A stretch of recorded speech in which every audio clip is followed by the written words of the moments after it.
ప్రభు అయిన యేసు క్రీస్తు పరిశుద్ధమైన నామంలో ఏర్పాటు చేయబడిన ఈ జూలై నెల ప్రభు బల్లారాధనకి అలాగే వాగ్దాన సందేశపు కూడికలో పాలు పొందిన దేవుని బిడ్డలైన మీ అందరికీ నా హృదయపూర్వకమైన ప్రేమ అందరికి వందనాలు. అయ్యా అందరికి వందనాలు, స్తోత్రాలు. దేవుడు మిమ్మల్ని అందరినీ దీవించునుగాక. హల్లెలూయా, హల్లెలూయా. ఈ జూలై మాసం అంతా దేవుని యొక్క కనికరం, దేవుని యొక్క కృప మీ కుటుంబాల మీద నిలిచి ఉండునుగాక. మీరు చేయుచున్న ప్రయాణాల్లో, వ్యాపారాల్లో, చేతి పనులలో నా దేవుని యొక్క కరుణా కటాక్షం మీ మీద నిలిచి ఉండి నిశ్చయముగా ఈ జూలై మాసం అంతా మీకు మేలు కలుగునుగాక, మీ కుటుంబాలకు మేలు కలుగునుగాక, మీ పిల్లలకు మేలు కలుగునుగాక. హల్లెలూయా. చాలా సంతోషం. ఈ విధంగా మనందరిమీ ప్రభు సన్నిధిలో ప్రభుని గణపరిచే ఒక గొప్ప భాగ్యాన్ని మనం పొందుకొని ఉన్నాము. గడిచిన 6 మాసాలు ప్రభు మనల్ని కాపాడుతూ, క్షేమమిస్తూ, ఆశీర్వాదమిస్తూ, క్షేమాభివృద్ధిలోకి మనల్ని నడిపిస్తూ ఉన్నాడు. ఆయన ప్రతి క్షణము కూడా ప్రభు మనల్ని కాపాడుతూ ఉన్నాడు. మరొక మాసం దేవుడు మనల్ని ప్రేమించి ఈ మాసాన్ని దేవుడు మనకి అనుగ్రహించాడు. అందును బట్టి ప్రభు నామం మాత్రమే స్తుతించబడునుగాక. ఆమేన్, ఆమేన్. ప్రతి నెల దేవుడు మనకు ఒక చక్కటి వాగ్దానాలు ఇస్తూ ఉన్నాడు. ఆ వాగ్దానం ఇవ్వడమే కాక ఆ వాగ్దానాన్ని ప్రతి క్షణం అనుక్షణము కూడా దేవుడు నెరవేర్పును కలుగు చేస్తూ ఆ వాగ్దానం మనం అనుభవించేటట్లు ఆయన నవనూతనమైన కార్యాలు ప్రభు జరిగిస్తూ వస్తూ ఉన్నాడు. ఈ జూలై మాసంలో కూడా దేవుడు ఒక చక్కటి వాగ్దానం మనకు అనుగ్రహించారు. ఒకసారి బైబిల్ ఉన్న వారందరూ మీ బైబిల్ తెరచి రాజుల 2వ పుస్తకం 22వ అధ్యాయం 20వ వచనాన్ని మనం చదువుకుందాం. వాగ్దానం చదువుకుందాం. కీడును నీవు నీ కన్నులతో చూడనే చూడవు. మరొకసారి నాతో పాటు అందరూ పలకండి. కీడును నీవు నీ కన్నులతో చూడనే చూడవు. ప్రభు ఈ వాగ్దానం ఈ జూలై మాసములో అక్షరాలుగా మన పట్ల నెరవేర్పు కలుగు చేయునుగాక. ఆమేన్. ఈ జూలై మాసం అనేది చాలా ప్రాముఖ్యమైన మాసం. మనకి నూతన సంవత్సరం జనవరి ఎంత ప్రాముఖ్యంగా సంబరం చేసుకుంటూ సంతోషంగా జనవరి మాసం గడుపుతామో అలాగే ఈ జూలై మాసము కూడా అంత సంబరాలతో సంతోషముతో గడుపుకునే అద్భుతమైన మాసం అట ఈ జూలై మాసం. ఎందుకంటే ఈ సంవత్సరంలో 6 నెలలు ముగించబడ్డాయి. ఇంకొక అర్ధ సంవత్సరం మన ముందుంది. ఈ అర్ధ సంవత్సరానికి ప్రారంభం ఈ జూలై మాసం. ఈ జూలై మాసము అనేది ఒక సంపూర్ణ సంఖ్యగా పిలువబడుతూ ఉంటుంది. అంటే దేవుడు ప్రతి కార్యము చేసి 7వ దినమున ఆయన విశ్రాంతి తీసుకున్నాడు అని రాయబడినట్లుగా ఈ సంపూర్ణ మాసములో నా దేవుడు మనతో చెప్తున్న ఓ శ్రేష్టమైన వాగ్దానం, ఇక నీ కన్నులతో నీవు కీడును చూడనే చూడవు. గట్టిగా చప్పట్లు కొడుతూ ప్రభుని గణపరచండి. గట్టిగా గట్టిగా గట్టిగా హల్లెలూయా, హల్లెలూయా. మన కన్నులతో కీడు చూడకుండా ప్రభు ఈ మాసములో కార్యాలు జరిగించునుగాక. ఆమేన్. ఒకవేళ 6 నెలలు నీ జీవితంలో ఎన్నో ఎదురు చూశావు, ఎన్నో బాధలు పడ్డావు, ఎన్నో కీడులు అనుభవించావు, ఎన్నో శోధనలు అనుభవిస్తూ వచ్చేవేమో. ఈ 7వ మాసంలో నిశ్చయముగా నీవు పడిన ప్రతి కీడులు, నువ్వు ఏడ్చిన ప్రతి ఏడుపులు యేసు నామములో ఈ 7వ మాసము అదంతా కూడా ఏడ్చుకుంటూ నీ యొద్ద నుండి పారిపోవునుగాక. ఏడ్చుకుంటూ నీ కుటుంబాన్ని విడిచిపెట్టి ప్రతి సమస్యలు తొలగిపోవునుగాక. అందుకే ఆయన వాగ్దానం చేశారు, ఈ 7వ నెలలో, ఈ సంపూర్ణమైన నెలలో, రాబోతున్న దినములలో నీ కుటుంబం లేకపోతే నీ వ్యక్తిగత జీవితంలో, నీ ప్రాంతంలో జరుగుతున్న కీడు నీ కళ్ళతో చూడకుండా వాటన్నిటిని దేవుడు నీకు దూరము చెయ్యనుగాక. ఆమేన్ చెప్తాం గట్టిగా. ఇక మీరు శ్రద్ధగా వాగ్దానాన్ని విశ్వసించండి. ఇక్కడ ఒక రాజు ఉన్నాడు.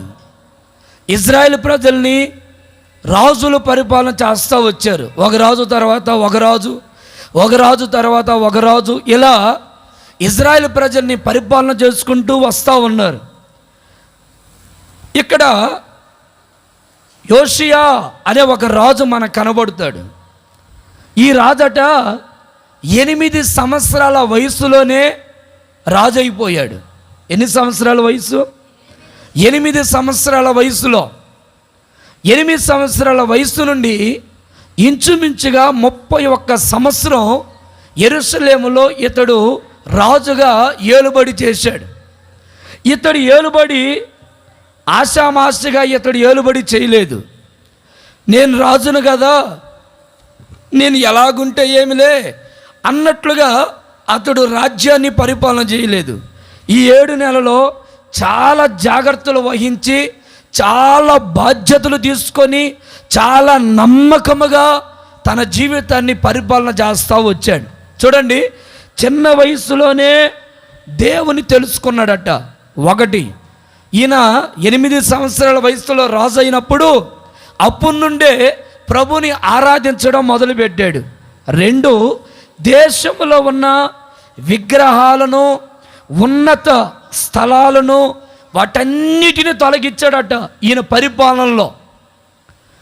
ఆ దేశాల్లో వినబడుతున్న విగ్రహారాధన లేకుండా ఉన్నత దేవతా స్తంభాలు వాటన్నిటిని కూడా పడేసి ఒక శ్రేష్టమైన ప్రశాంతతను ఆ దేశాల్లో ఈ రాజు తీసుకుని వచ్చాడట. 3వది, దేవాలయాన్ని బాగు చేశాడు. దేవాలయము అంటే దేవుని యొక్క మందిరం. ఈయన ఏలుబడిలో అతని జీవితాన్ని అతనే చూసుకోకుండా, అతని రాజ్యాన్ని అతనే చూసుకోకుండా దేవుని యొక్క మందిరాన్ని బాగు చేయడం, పరిశుద్ధపరచడం, ఏమండి శుభ్రం చేసుకోవడం, పాడైపోయినటువంటి ఆ మందిరాన్ని చక్కగా మరలా ఓపెన్ చేశాడట. అంటే మందిరం మీద చాలా శ్రద్ధ కలిగి బ్రతికాడు. 4వదిగా, వాక్యము విని పశ్చాత్తాపడి, ఏమంటే ఆ దేశంలో కలుగుతున్న ఇబ్బందులను బట్టి, సమస్యలను బట్టి పశ్చాత్తాపడి బట్టలు చింపుకొని దేవుని సన్నిధిలో ప్రార్థన చేసేవాడట. ఏదైనా ఒక సమస్య వస్తే, ఏదైనా ఒక ఇబ్బంది వస్తే, ఏదైనా ఒక అవసరత వస్తే, రాజే కదా మనకెందుకులే, ప్రజలు కదా ఇబ్బందులు పడేది అన్నట్లుగా ఉండక, అతడు ఆ సమస్య ఇది నా సమస్య అని భావించి బట్టలు చింపుకొని పశ్చాత్తాపంతో ఏడ్చేవాడట ప్రజల క్షేమం కొరకు. 5వది, ఎన్ని సంవత్సరాల తర్వాత ఆయన రాజైన, అంతకుముందు కాలంలో, తర్వాత ఆయన రాజైన సంవత్సరాల తర్వాత మొట్టమొదటిగా ప్రప్రథమగా ఆయన రాజరికములో ఉన్నప్పుడట నమ్మకముగా పస్కా పండుగను చాలా వైభవంగా జరిగించాడట. వీటన్నిటిని చూచిన దేవుడు, వీటన్నిటిని చూచి ఆలోచన చేసిన దేవుడట ఈ యోషియా పరిపాలన దగ్గర ఆ ప్రజల్లో వాళ్ళు చేస్తున్న దుర్మార్గతలు, వారి జీవితాల్లో ఉంటున్న ఆ బాధలు, వాటన్నిటిని దేవుడు చూసి ఆ ప్రజలకి కీడు చేయాలని ఉద్దేశించాడట. అయితే దేవుడు యోషియాతో చెప్పాడు, రాజా, ఇదిగో ఈ ప్రజలకి కలగబోయే కీడు నీ కన్నులతో నీవు చూడవు. ఆమేన్ చెప్పండి గట్టిగా, కొంచెం గట్టిగా చెప్దాం. ఆమేన్, హల్లెలూయా. అంటే ఈ రోజున చాలామంది కుటుంబాలలో కనబడేది వినబడేది ఎక్కువగా ఏం జరుగుతుందంటే కీడులు జరుగుతున్నాయి. ప్రజలందరూ కోరుకుండే కోరిక ఏంటంటే మేము మేలులు చేయాలి, మేలులు పొందాలి, ఆశీర్వాదం పొందాలి, క్షేమము పొందాలి, కీడు అనేది మేము చూడకూడదు అని జీవితాన్ని జీవిస్తున్నా. కానీ ప్రజల జీవితాల్లో మేలులు చూడకపోగా కీడులే ఎక్కువగా కనబడుతున్నాయట. ప్రజల జీవితాలలో అనుకుంటుందొకటి, జరుగుతుందొకటి. మేలులు చేద్దామనుకొని ముందుకు వెళ్తుంటే కీడులే ఎదురవుతున్నాయి. అందుకే బైబిల్లో చాలా చక్కగా దేవుడు ఒక సత్యాన్ని రాయించాడు. ఏంటంటే బైబిల్లో రాయబడిన మంచి మాట, దినములు చెడ్డవి, దినములు పాడైపోతున్నాయి. రోజులు దుర్దినాలు దేశాల్లో ప్రజల మధ్యలో కలుగుతున్నాయి.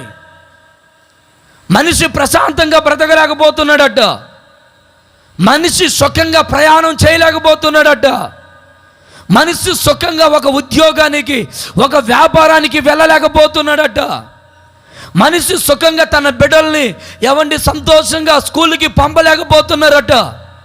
ఎప్పుడు ఏ క్షణం ఎలా భయాలు కలుగుతున్నాయో తెలియట్లేదు, ఏ క్షణం ఎలా ఎక్కడి నుండి ఏ తుఫాను వస్తుందో తెలియట్లేదు, ఏ భయంకరమైనటువంటి గాలులు వస్తున్నాయో తెలియట్లేదు, ఏ భయంకరమైన విపత్తులు వస్తున్నాయో తెలియట్లేదు. ఈ మధ్యకాలంలో నిన్నో మొన్నో జరిగింది కదండి, పలానా దేశంలో ఆ పెద్ద అంతస్తుకున్న ఆ బిల్డింగులన్నీ కూడా ఒక్కసారిగా కూలిపోయిందట.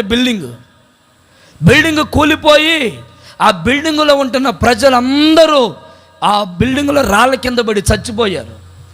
బాధాకరమైన విషయం ఏంటంటే చిన్న చిన్న పసిపిల్లలు కూడా ఆ మిద్దెల కింద, గోళ్ళ కింద, ఆ పిల్లర్ల కింద ఇరుక్కోపోయి రాలేక భయంకరమైన దుఃఖ సావరములో ఆ దేశం, ఆ ప్రజలందరూ మునిగిపోతా ఉన్నారు. విమానాల్లో ప్రయాణం చేస్తే ఏదైనా క్షేమం ఉంటుంది అనుకుంటే దిగేదాకా భయమే.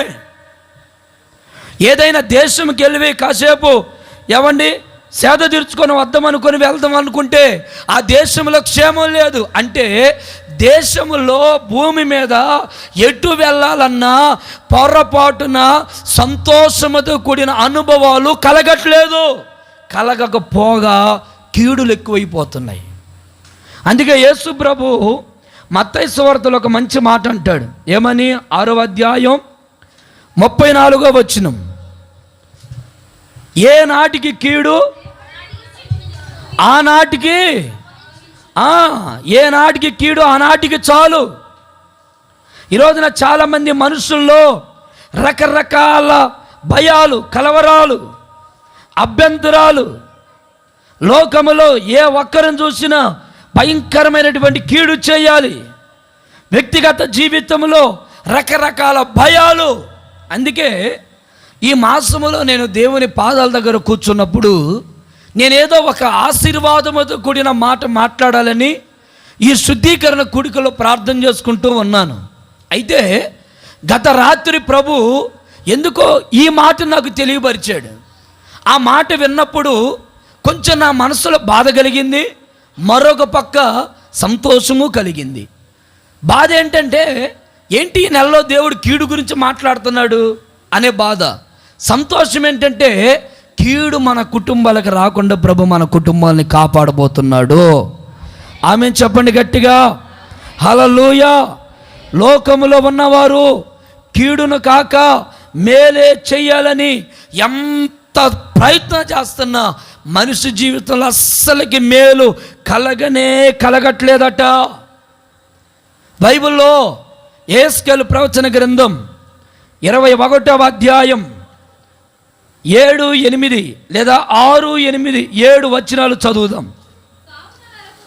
కావున నరపుత్రుడా, నిట్టూర్పులు విడువు, వారు చూస్తూ ఉండగా నడుము బద్దలగునట్లు. ఏం కలిగిందట? మనోదుఃఖము, బద్దలైపోయిందట నడుము. అయ్యో, ఈ ప్రజల మీదకి ఇంత పెద్ద కీడు రాబోతుందా? అయ్యో, ఇంత పెద్ద కీడు ఈ ప్రజలు ఇప్పుడు అనుభవించబోతున్నారు అని ఈ ప్రవక్తకే ఒళ్ళు గగ్గురమనిపోయి ఏవండి తన నడుమట బద్దలైపోయిందట, మనోదుఖం కలుగుతుందట. అయ్యో ఈ ప్రజలకి ఎంత బాధ రాబోతుందో, ఎంత కీడు కలగకపోతుందో. ఇప్పుడు ఆ మాటలు ఒకసారి మీరు చూడండి. 7వ వచనంలో,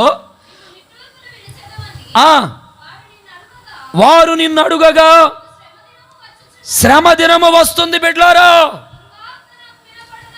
దుర్వార్త ఒకటి వినబడుతుంది లోకంలో.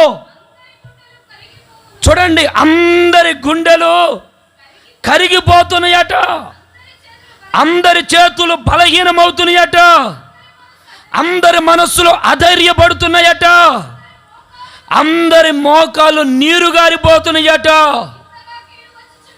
అయ్యో ఎంత పెద్ద కీడు రాబోతుందట లోకంలో. ప్రియులారా ఆలోచించండి.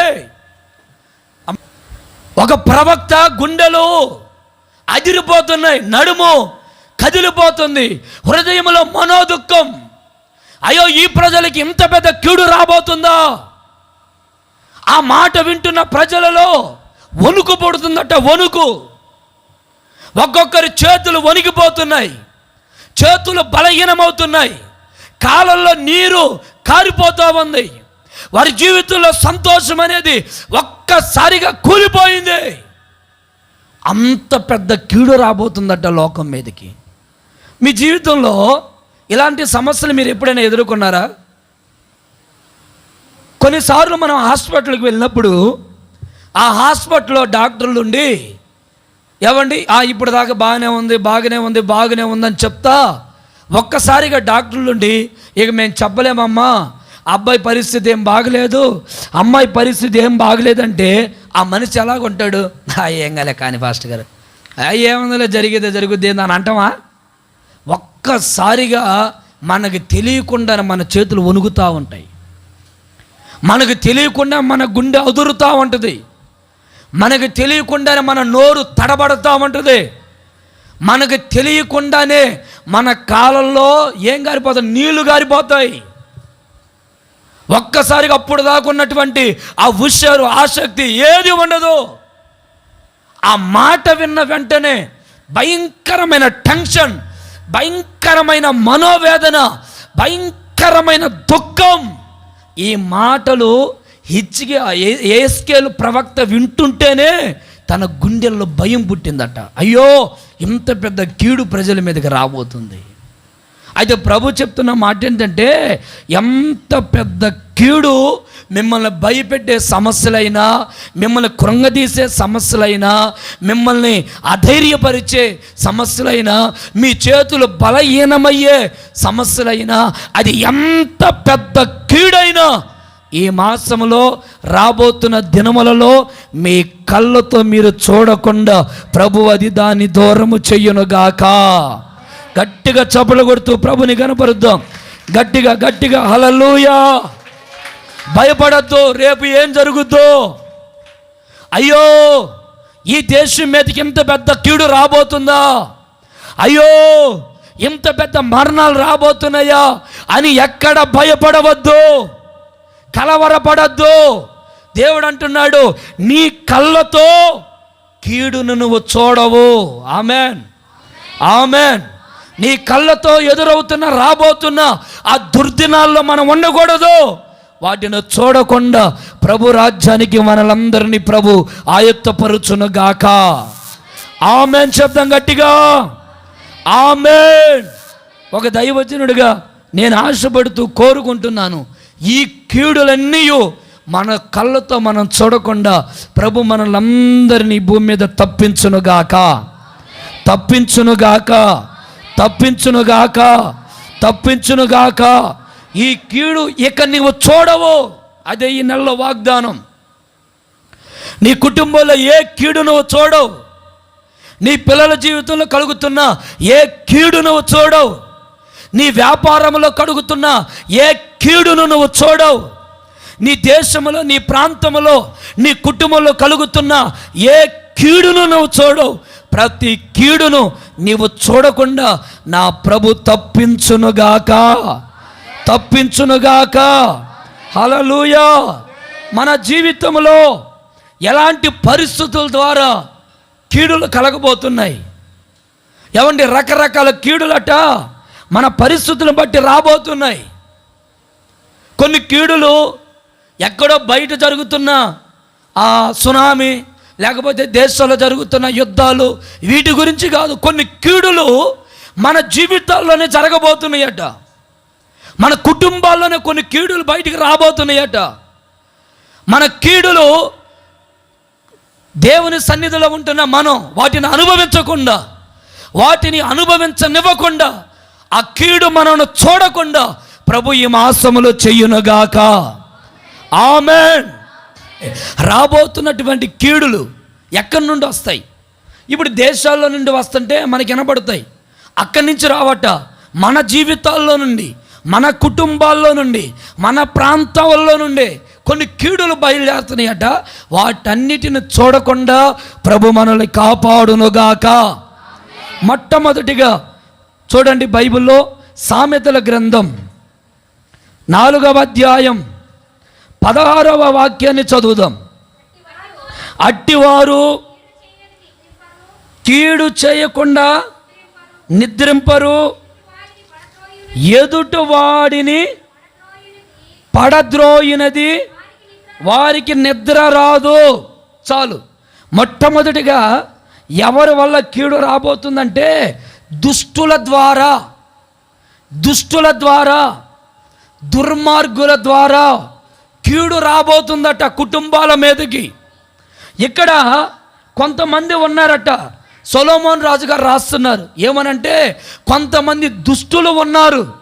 వాళ్ళ పనేంటి, వాళ్ళ ఆలోచన ఏంటి, వాళ్ళ విధానం ఏంటి, వాళ్ళ కర్తవ్యం ఏంటి అంటే, ఇక్కడ రాయబడిన మాట, కీడు చేయనదే వారికి నిద్ర పట్టదట. కొంతమంది దుష్టులు ఉన్నారు. వాడు పనేంటి, నీ కుటుంబంలో కీడు చేయడమే, నీ పిల్లలకి చేతబడి చేయడమే, నీ కుటుంబంలో ఉంటున్న వారు ఎదగకుండా ఏదో ఒక కీడు చేయడమే. అంత మాత్రమే కాదట, ఎదుటి వారిని పడవేయినదే, పడత్రోయినదే వారికి నిద్ర కూడా పట్టదట. ఈ రోజున దుష్టులు ఎలాగున్నారో తెలుసునా?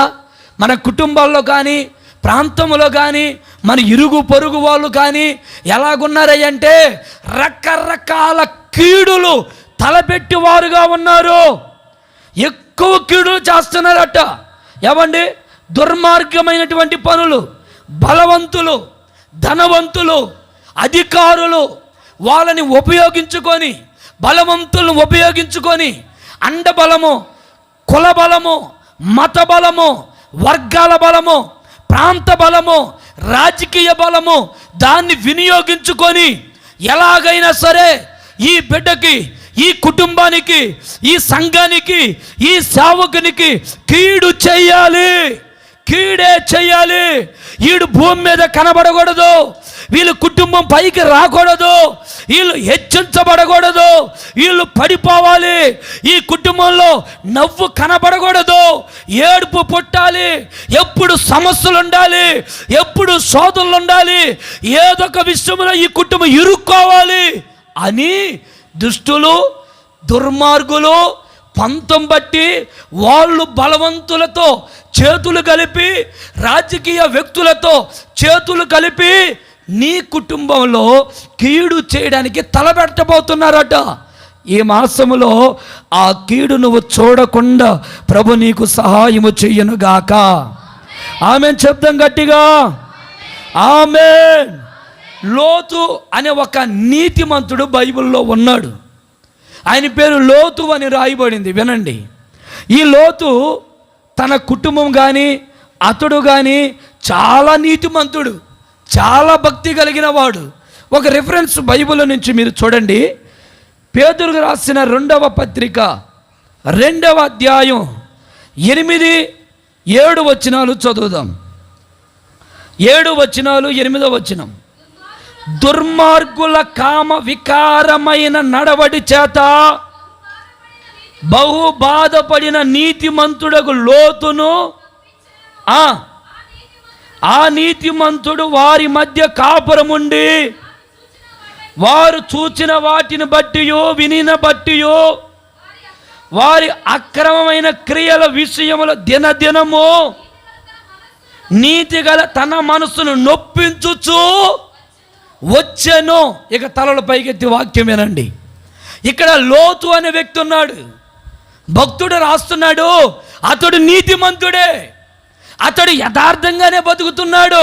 కానీ దుష్టులు దుర్మార్గులు వారట ఏది ఏమైనా విసిగిస్తూ బాధ పెడుతూ దినదినము తన మనసుని నొప్పిస్తూ దినదినము ఇక నువ్వు మందిరానికి వెళ్ళిన చాలే, ఇక నువ్వు భక్తి చేసిన చాలే, నువ్వు అప్పుడు ఎట్టున్నావు ఇప్పుడు ఎట్టున్నావు, నీ మాటలు మారాయా, నీ జీవితం మారిందా అని లేనిపోని వాటన్నిటినీ మరలా గుర్తు చేస్తూ మాడిపోయిన గాయాన్ని మరలా రేపుతూ భక్తిలో నిలబడకుండా పరిశుద్ధతలో నిలబడకుండా భక్తిగా ముందుకి వెళ్ళనివ్వకుండా కొంతమంది దుర్మార్గులట నీ మనస్సుని ఏం చేస్తూ ఉంటారు, విసిగిస్తూ ఉంటారట మాటికి. ఒకవేళ నువ్వు మారావు, ఈరోజు చర్చికి వస్తున్నావు, దేవుణ్ణి నమ్ముకున్నావు, సిగరెట్లు మందు పాను పరాకులు గంజాయి రకరకాల వ్యసనాలు మత్తు పదార్థాలు ఆకు ఒక్కలు వీటన్నిటిని మానేసావు. కానీ ఇప్పుడు దుర్మార్గులట కొంచెం తిను, నీ నోరు పుచ్చిపోయినట్టుంది, కొంచెం తిను, కొంచెం నవ్వులు, కొద్ది కళ్ళు బాగా కనపడతాయి పొగాకు నవ్వితే. ఒక తల్లి అంటది, పాస్టర్ గారు నువ్వు ఎన్నైనాను నాకు పొగాకు తినకపోతే చెయ్యి షేక్ వస్తూ ఉంటుందంట. ఇది ఆగదంట. ఈ చెయ్యి నువ్వు వచ్చావు కదా నాతో, ఈ చెయ్యి ఆగదట. ఈ చెయ్యి ఆగాలంటే నోట్లో పొగాకు పడాలంట, అప్పుడు కానీ ఇది ఆగదు. కొందరు కనెక్ట్ అయిపోయారు దానికి. ఒక అన్న అంటాడు, పాస్టర్ గారు మనం ఎన్ని చెప్పినా పాపం ఆయన కానీ తాగుడు మానేస్తే ఎక్కువ రోజులు బతకలేడయ్యా అన్నాడు. అదేంది తాగుడు మానితే బతుకుతాడు కదంటే, తాగుడు మానితేనే బాతులు రావట్లేదంట, తాగుడు మానితే ఏమంటే పని చేయడానికి చేయి రావట్లేదట, తాగుడు మానితే ఇంట్లో ఇంకా కుదిరిగా కూర్చొని తాగితే పారబొట్టుకుంటాడట, పని చేస్తాడట. ఇప్పుడు దేనికి కనెక్ట్ అయ్యారు? అందుకని పక్కనోడు ఏమంటాడంటే నువ్వు వండలేవరా రే, నువ్వు వండలేవరా, ఇదిగో దాన్ని నేను తెచ్చలేరా కొద్దిగా దాగు రే, అబ్బో భలే ఉంది రే, నేను ఒక్కనే తాగుతున్నా, నువ్వు కూడా తాగరా, నేను ఇప్పుడు చర్చికి పోతున్నాలే మళ్ళీ ఇంకొద్దులేరా అదంతా వదిలేసిన సార్లే, ఎవరున్నారు మన ఇద్దరమే కదరా, కంత కొద్దిగా తాగు నువ్వు మరీరా నన్ను బలవంతం చేస్తున్నావు, వద్దురా సరే ఈలే, అరే వద్దురా ఒరే ఈలే, వద్దంటేనే ఉంటాడు, పొగాకు తీసుకుంటానే ఉంటాడు, వద్దంటేనే ఉంటాడు, తిరుగుతానే వద్దంటేనే ఉంటాడు, తాగుతానే వద్దంటేనే ఉంటాడు. చెప్పరేంటి మీరు? వద్దంటేనే ఉంటాడు, చేస్తూనే ఉంటాడు. ఇక్కడ ఈ దుర్మార్గులట లోతుని నీతిలో నుండి ఎట్టగైనా పడేయాలో, ఇది మన కాన్సెప్ట్, ఇది మన లక్షణం.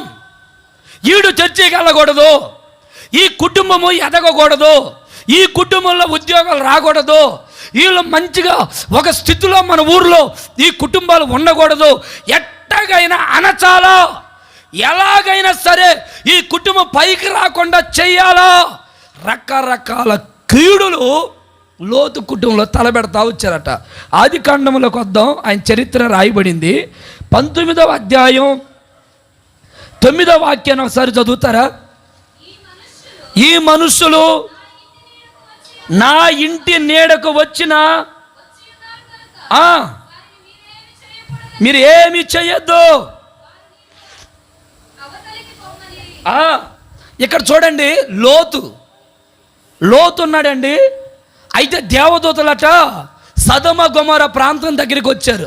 ఆ దేశంలో ఉంటున్న పరిస్థితులను చూసి ఆ దేశాన్ని నాశనం చేయటానికని పరలోకంలో ఉన్న దేవదూతలు చిన్నగా ఏమండి ఆ సదమ గొమొర ప్రాంతం దగ్గరికి వస్తా ఉన్నారు.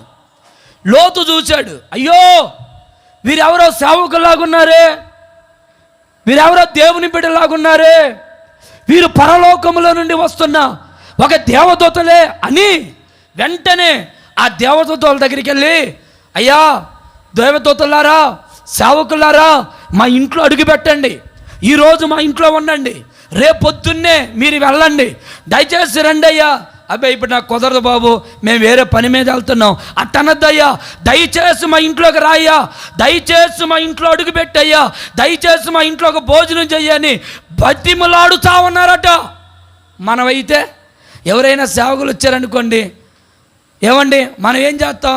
సరే పోయిరా పాస్టర్ గారు, సరేలైతే జాగ్రత్త అంటే మనం ముందుగానే ఒక డైలాగ్ వదులుతూ ఉంటాం. కానీ ఈ లోతట కాళ్ళ మీద పడి ఇంటికి తీసుకొని వచ్చి ఇంట్లో పెట్టుకున్నాడు. ఓకే, ఇప్పుడు ఇంట్లోకి దేవదూతలు వెళ్ళేటప్పుడు వాళ్ళు అందగత్తెలట, చాలా చూడడానికి చాలా అందంగా కనపడ్డారట.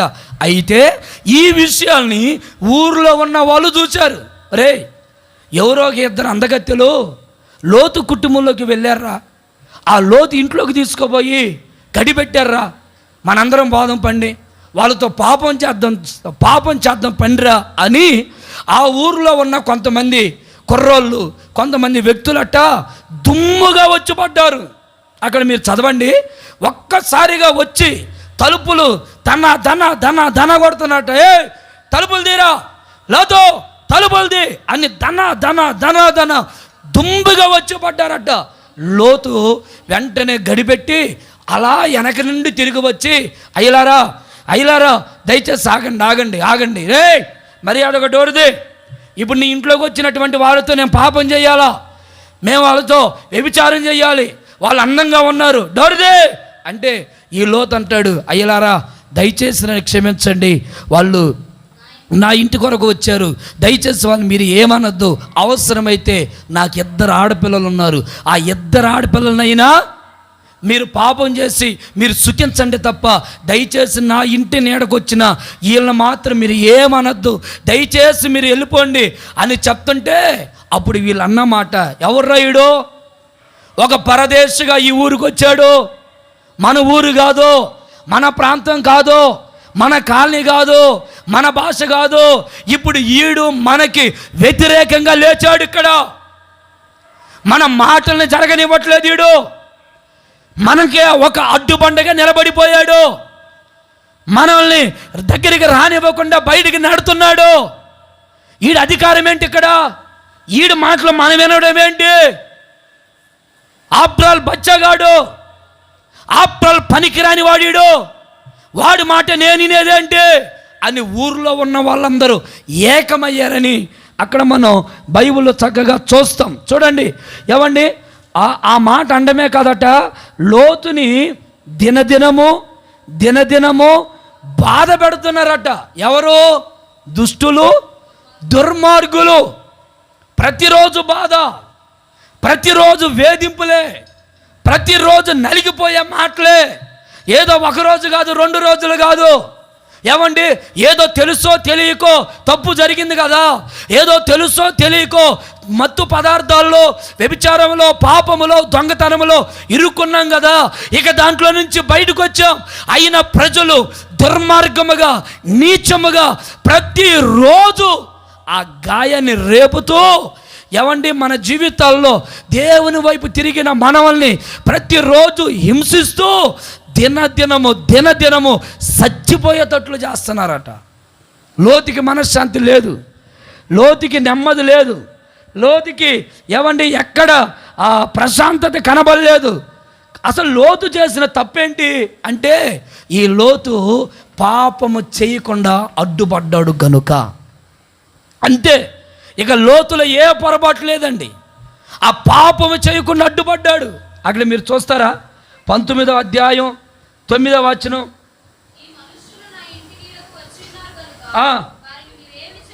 చెయ్యొద్దు, నువ్వు ఎవడివో, అసలు ఒకడు పరదేశివురా, మా మీద ఇప్పుడు పెత్తనం చేయడానికి వచ్చావా? ఇదిగో అసలుకి లోపలికి వెళ్ళిన వారి కంటే నీకు చెప్తారు ఆ కీడు ముందు నీకు చేస్తానాగు. రే, మనందరం ఒక ఆలోచనలోకి వద్దాం. ఆ లోపల ఉన్న వాళ్ళ సంగతి తర్వాత, ముందు లోతును లేకుండా చేద్దాం. లోతు చూస్తూ ఉండగా వాళ్ళ పిల్లల్ని నాశనం చేద్దాం, లోతు చూస్తూ ఉండగా వాళ్ళ భార్యని నాశనం చేద్దాం, లోతు చూస్తూ ఉండగా తన కుమారులు ఇద్దరిని నాశనం చేద్దాం. లోతు చూస్తూ ఉండగా లోతునే నాశనం చేద్దాం. పెద్ద కీడు మొదట లోతుకు చేద్దాం, ఆ తర్వాత లోపలికి వెళ్ళిన వారి సంగతి చూద్దాం అని పెద్ద కీడు చేయడానికి, ఎక్కువ కీడు చేయడానికి ఈ దుర్మార్గులందరట ఏమండి పంతం పెట్టి లోతు మీద పడే సమయానికి వెంటనే దేవదూతలు లోతుని బయట నుండి లోపలికి లాగి ఆ గడేసేసి ఏమండి ఆ సదమ గోమోర ప్రాంతంలో లోతుకి ఏ కీడు చేయాలని తలంచారో దానంతటికంటే అధికమైన కీడు ఆ ప్రజల మీదకి వచ్చేటట్లు దేవదూతలు చేశారు. Praise the Lord. చేయడమే కాదట, ఆ కీడు లోతు కుటుంబం చూడకుండా దేవుడు తప్పించాడు. Praise the lord. ప్రియులారా, నిన్ను బాధ పెట్టిన వాడిని దేవుడు అంత సామాన్యంగా వదలడు. ఒకవేళ నీ కళ్ళతోనూ చూడకపోవచ్చు, దేవుడు చూడనివ్వడు. ఎందుకంటే అయ్యో నా స్నేహితురాలు మనసులో పడిందే, నాతో తిరిగే నా ప్రియమైనటువంటి స్నేహితుడు ఇప్పుడు సరిగా నాతో ఉండలేకపోతున్నాడే, అయ్యో ఏం జరిగిందో పాపం అనుకుంటానే ఉంటావు నువ్వు. అంతే లోపల దేవుడు నీకు తెలియకుండానే వాడు కాళ్ళు చేతులన్నీ ఇరిచి ఒక దగ్గర కూర్చోబెడతాడట. బైబిల్ చెప్తున్న సత్యం. అంత సామాన్యంగా దేవుని బిడ్డల్ని జోలుకొచ్చిన వాడిని దేవుడు వదలడు. నువ్వు మౌనంగా ఉండు. నిన్ను ఎంత బలహీనపరుస్తున్నా, నిన్ను రోజు రోజు రోజు రోజు మాటలతో క్రియలతో ఏమండి ఆ చూపులతో ఓరకొరక బాధ పెడుతూ మాసిపోయిన గాయాన్ని మరలా రేపుతూ మళ్ళీ వదిలిపెట్టిన దానిని మరలా గుర్తు చేస్తూ నిన్ను కృంగదీస్తున్న వాడిని ఖచ్చితంగా నా దేవుడు నీ జీవితంలో వాడు కనబడకుండా కనుమరుగయ్యేటట్లు దేవుడు చేయనుగాక. ఆమేన్. వాడేమవుతాడో నీకు అడ్రస్ కూడా లేకుండా దేవుడు చేస్తాడు. అయితే బైబిల్ అంటుంది ఆ కీడు నీ కళ్ళతో దేవుడిని నిన్ను చూడనివ్వడు. Praise the Lord. Praise the lord.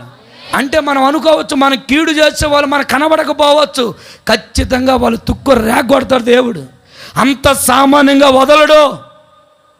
ఈ బిట్టు నేను యూట్యూబ్లో అట్లాగే ఉంచుతా, చూడండి కావాలంటే. ఎందుకంటే వాడు ఫోన్ చేసి పశ్చాత్తపడి ఏడ్చాడు, ఇర్మియా నువ్వు ప్రార్థన చేయి చాలా కీడు. ప్రియులారా, నేను చెప్పాలనుకున్న మాట ఏంటంటే, ఎంతమంది దుర్మార్గులు, ఎంతమంది దుష్టులు మనకి చాతబడి చేసినా, మన మీద లేనిపోయిన మాటలు చెప్పి ఉద్యోగంలో వ్యాపారంలో పనికి రానివ్వకుండా, ఏవండి ఎక్కడ పనిలో కుదరనివ్వకుండా, ఎక్కడ ఎవరితో ఇమ్మడకుండా మనం ఇబ్బంది పెడుతూ నానా బాధలు కృంగిపోయేటట్లు చేస్తున్నా వాళ్ళందరినీ దేవుడు ఒకరోజు అణిచివేయునుగాక. ఆమేన్ చెప్దాం. ఆమేన్ చెప్దాం. దుర్మార్గులు తెలుసుకుంటారు. ఏమండి వారిని దేవుడు పెట్టే ఆ బాధని నీ కళ్ళతో నువ్వు చూడవు.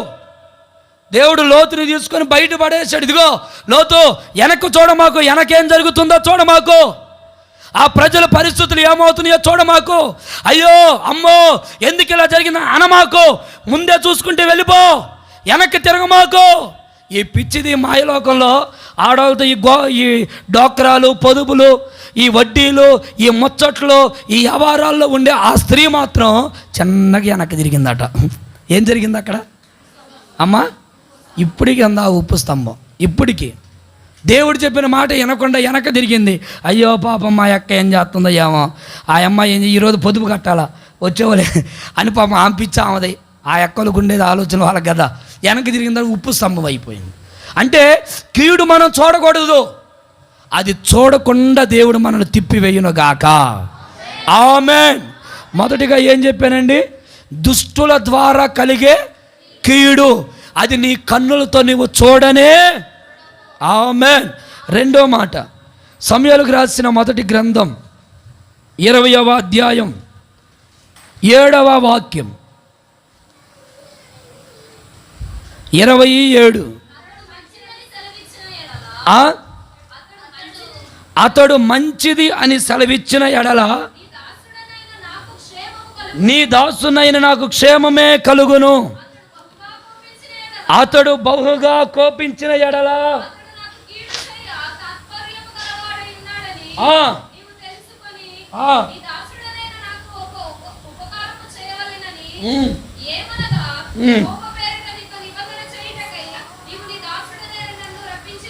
ఆమేన్. చాలండి. 2 సొంత ఇంటి ద్వారా కలిగే కీడు. రెండో కీడు ఏంటంటే, 1 అందరు చెప్పండి నోటితో, దుష్టులు దుర్మార్గుల ద్వారా కలిగే. 2 సొంత ఇంటి వారి ద్వారా కలిగే, చెప్పాలందరూ, కీడు. ఇక్కడ దావీదు మనకు కనబడతాడు, యోనాతాను కనబడతాడు. వీళ్ళిద్దరి మధ్యలో ఒక చిన్న సంభాషణ జరుగుతుంది. ఏంటంటే, యోనాతాను సౌలు గారి కొడుకు. దావీదు యోనాతానికి భయంకరమైన ప్రాణ స్నేహితులు, పెనవేయబడిన ప్రాణ స్నేహితులు. చాలా కుటుంబంతో భార్యతో కూడా పంచుకొని కొన్ని కార్యాలు తన స్నేహితుడితో పంచుకుంటాడు. తల్లితో తండ్రితో పంచుకోలేని కొన్ని కార్యాలు కూడా తన స్నేహితుడితో అంత డీప్ స్నేహం, అంత పెనవేయబడిన స్నేహితులు వీళ్ళిద్దరు. అయితే దావీదుని చంపాలని సౌలు తిరుగుతూ ఉన్న రోజులవి. అసలుకి సౌలుకి ఎందుకు దావీదుని చంపాలనిపించింది అంటే, అప్పటికే దావీదు గొలియాదును చంపి గొప్ప విజయం సాధించాడు. దాన్ని ఓర్వలేకపోతున్నాడు, దాన్ని తట్టుకోలేకపోతున్నాడు సౌలు. అందరూ దావీదుని కనపరుస్తుంటే చిన్న వయసులో, అప్పుడు ఇంకా కొన్ని సామెతలు వదులుతూ ఉన్నారు. ఏం సామెతలు అయ్యి? 10,000 కొలది అని సామెతలు పలుకుతూ ఉంటే ఆ మాటలకి సౌలుకి ఇంకా బాధ కలిగిందట. ఎట్లాగైనా దావీదుని చంపాలి అని ఒక పథనం వేసుకున్నాడు. ఈ యోనాతాను చూస్తున్నాడు, దావీదో మా నాన్న ఎందుకో నీ మీద బాగా కోపంగా ఉండి నిన్ను చంపాలని ప్రయత్నం చేస్తున్నట్టున్నాడు దావీదు. నాకెందుకు ఆలోచన కలుగుతుంది, అరే పెళ్ళయింది ఇప్పుడే కదరా, మీ మీ మీ చెల్లిను మీ అక్కను నాకు ఇచ్చి పెళ్లి చేస్తేనే అంతలేకే పిల్లనిచ్చినటువంటి ఆ మావయ్య ఆయనే నాకు శత్రువు అవుతాడంటరా. అంత ఏముండదులే, సరే ఓకే, మన ఇద్దరి మధ్య ఎట్టు ఉంది కదా, నువ్వు భోజనానికి నేను నిన్ను పిలుస్తాను. మా డాడీ దగ్గరికి వెళ్ళి నానా దావీదుని భోజనానికి వెళుద్దాం అని చెప్తాను. ఒకవేళ మా నాన్న సంతోషముగా ఉండి రమ్మన్రా మంచిదిరా అంటే నీ మీద ఏమి కోపం లేనట్టు, లేదు పళ్ళు కొరికి ఆ రానివాడి సంగతి జాగ్రత్తం అని కొంచెం కోపపడితే, కొంచెం సందేహిస్తే ఖచ్చితంగా నీ మీద కోపం ఉన్నట్టు. ఇది మన ఇద్దరి మధ్యలో సూచన అని చెప్పుకొని వెళ్ళారు. ప్రియులారా, ఇక్కడ మీరు గమనించండి, యోనాతాను తన కుటుంబంలో ఒక బామర్తిగా ఉండవచ్చు దావీదుకి, కానీ దావీదు మనస్సుని ఎరిగి యోనాతాను మనసట పెనవేయబడింది. వాళ్ళిద్దరి మధ్యలో ఏ రహస్యాలు దాగబడ్డా. అయితే బైబిల్ అంటుంది, ఎంత ప్రాణ స్నేహితులుగా ఉన్న ఆ కుటుంబంలో సౌలు దావీదును చంపడానికి పలు రకాలుగా ప్రయత్నాలు చేస్తున్నాడు. కొంతమంది చరిత్రకారులు చాలా రకాలుగా ఆ విషయాల్ని సంబోధించారు. కానీ 8 సార్లు దావీదుని చంపాలని సౌలు తిరిగాడు. 12 సార్లు దావీదుకి కీడు చేయాలని సౌలు తిరుగులాడుతున్నాడట. ఎట్లాగైనా దావీదుని చంపాలి, ఇది కాన్సెప్ట్. కుటుంబాల్లో చూసారా, ఆ బాధను తట్టుకోలేక కీర్తనకారుడు కొన్ని కీర్తనలు రాశారు. మీరు చూడండి బైబిల్లో, ఆ కీర్తన చదువుతారా? 35వ కీర్తన 12వ వాక్యం. మేలులకు ప్రతిగా నాకు కీడు చేయుచున్నారు, నేను దిక్కులేని వాడనైతిని. వారు వ్యాధితో ఉన్నప్పుడు గోనె పట్ట కట్టుకున్నాను, నా ప్రాణాన్ని ఆయాసపరుచుకొని. ఇక్కడ చూడండి, ఇక్కడ రాయబడుతున్న మాట ఏంటంటే, మేలుకు ప్రతిగా ఏం కలుగుతుందట? కీడు కలుగుతుందట. కీడు, మేలు చేయాలని చూస్తుంటే నాకు కీడు ఎదురవుతుంది. కుటుంబాల్లో చూడండి, తల్లిదండ్రులు పిల్లలకి ఎంతో మేలు చేయడానికి ప్రయత్నిస్తారు, కానీ పిల్లలు కుటుంబంలో కీడే చేస్తూ ఉంటారు. వాళ్ళని లెక్క చేయరు, వాళ్ళని గౌరవించరు, వాళ్ళని పట్టినట్టుగా వదిలేస్తూ ఉంటారు.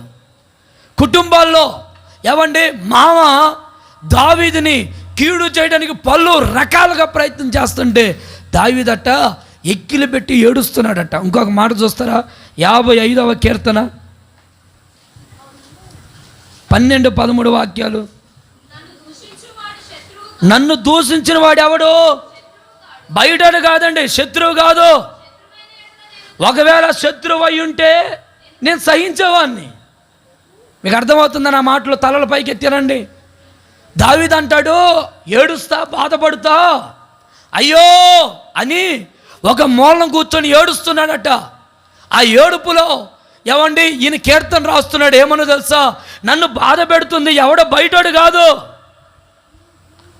ఎవడో బయటోడు శత్రువు అయితే ఆ వాడు మన ఊరు కాదు, మన ప్రాంతం కాదు, మన జాతి కాదు, మన కులం కాదు, మన మతం కాదు.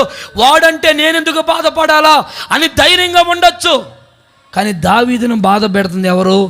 తన ఇంటి వారట. నా ఇంట్లో పగబట్టిన వాడు ఎవడో? నా ఇంట్లో వాడు.